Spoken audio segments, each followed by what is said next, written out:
it is my pleasure to introduce Mary Ann Dorward.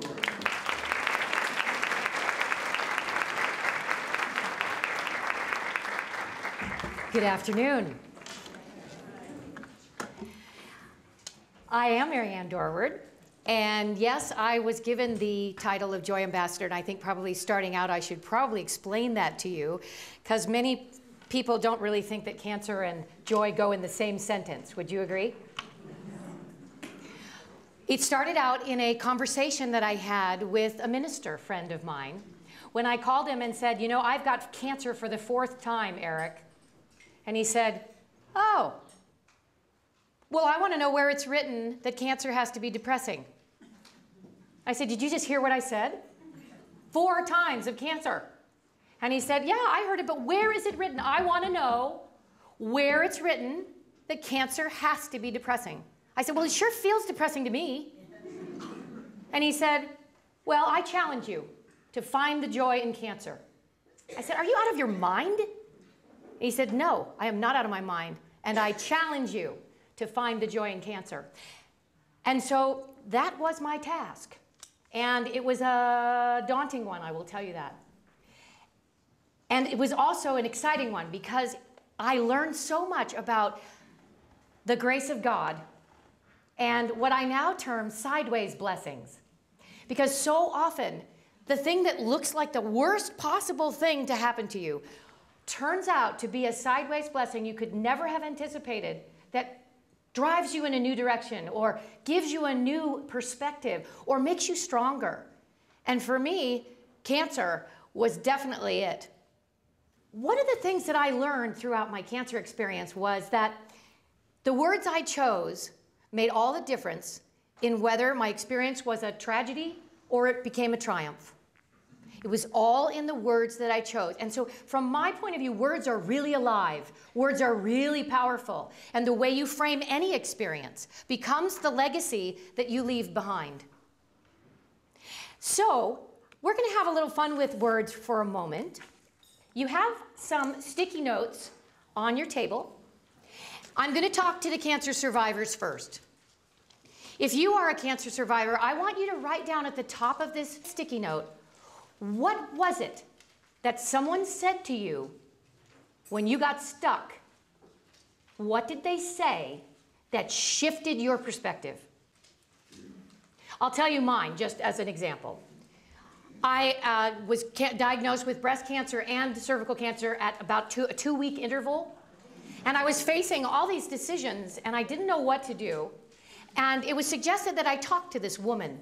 And I didn't even know who she was. But she made the phone call to me, and she said, Mary Ann, I know you're swimming, and it feels like overwhelming right now. But I want you to start thinking right now, not next week, not next year, not 5 years, not 10 years down the line. Now you are a survivor.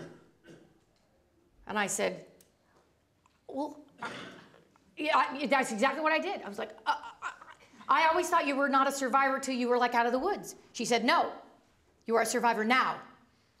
And that shifted my perspective on where I was to focus on me being a survivor rather than a victim. There's a difference. If I had said, well, I'm just a victim, well, that's one story you can tell yourself. The other story is, I'm a survivor. And then everything becomes about, what do you do to be a survivor? What do you do to be a joy ambassador for cancer? How does that work? So those of you who are cancer survivors, what is it that someone said? Was it a word? Was it a phrase? What was it that they said? And that is your job. Next, the cancer caregivers. I think being a cancer caregiver is one of the absolute most difficult and challenging things, sometimes even more so than cancer, because you're fighting a battle that's raging inside someone else's body that you love. And there's not a whole heck of a lot you can do, except make sure they get the right care, make sure that they eat, make sure that they get enough rest. But for you caregivers, I want you to think of a moment where a cancer person that you were caregiving for said, God, thank God for you. Without you, I'd never have made it. For me, it was food. They brought food, and I never had to think about it. So I always knew there was something really yummy to eat, even if I didn't feel like it. I knew someone had brought it with love. So you as a caregiver, what did you do that you think made a difference in the life of the person that you were giving care to? And if this week, this morning, you were diagnosed with cancer, well, bless your heart, you are a survivor now. And it really inspires me, all of these incredible women and all the things that you have done for Lincoln Hospital to give so much of yourselves. If you're a cancer person recently diagnosed, what do you need right now? Write it down. What do you need? Do you need hope? Do you need courage? Do you need transformation? Do you need peace? What is it? And I'd like you to bring them forward, and we'll put them all over the wall if you want to put them on the sides or on the podium. And then I'm just going to read a few at random and see what we get. You all seem like such an inspiring group of people, and I'm hoping that together we can inspire each other. So as they're putting those up on the wall, I want to talk a little bit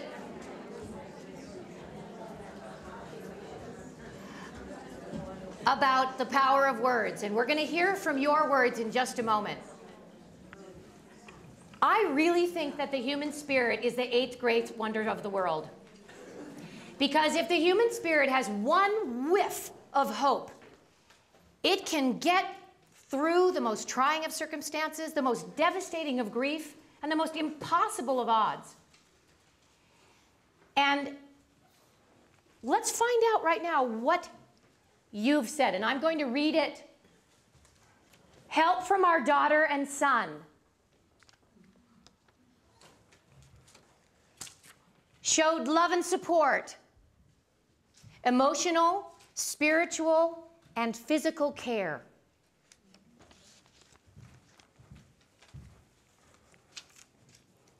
Tolerance.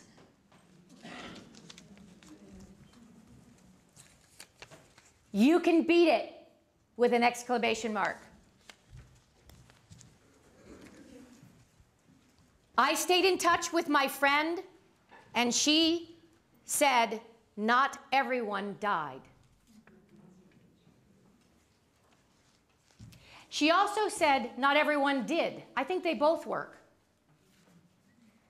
In fact, stay in touch is one of the biggest things that helped me get through, my friends that did that.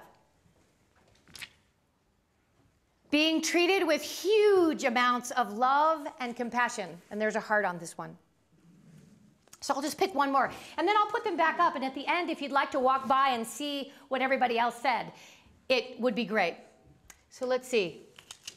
This says hope.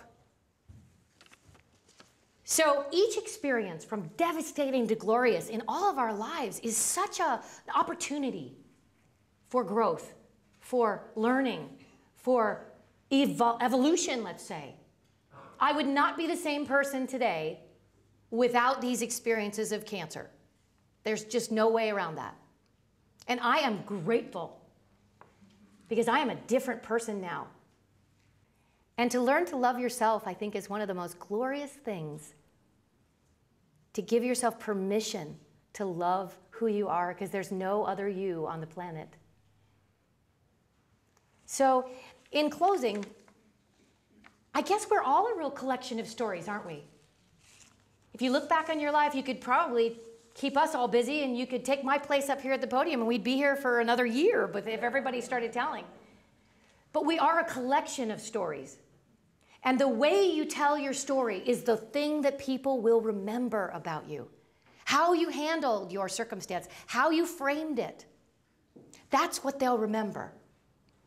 So my hope is that we all develop a vocabulary of triumph, and that we use our words to capture our experience so that we thrive, not just survive. We thrive. There's a big difference. And whatever comes, I guess one of the other things I've learned is I have to be at peace with whatever comes, because frankly, I don't have a whole heck of a lot of control. And the more I tried to control, the worse and more painful it got. So So to be at peace with whatever comes is what I invite you to consider. And to take a brief moment and think about how you use your words and make it a vocabulary of triumph. Thank you.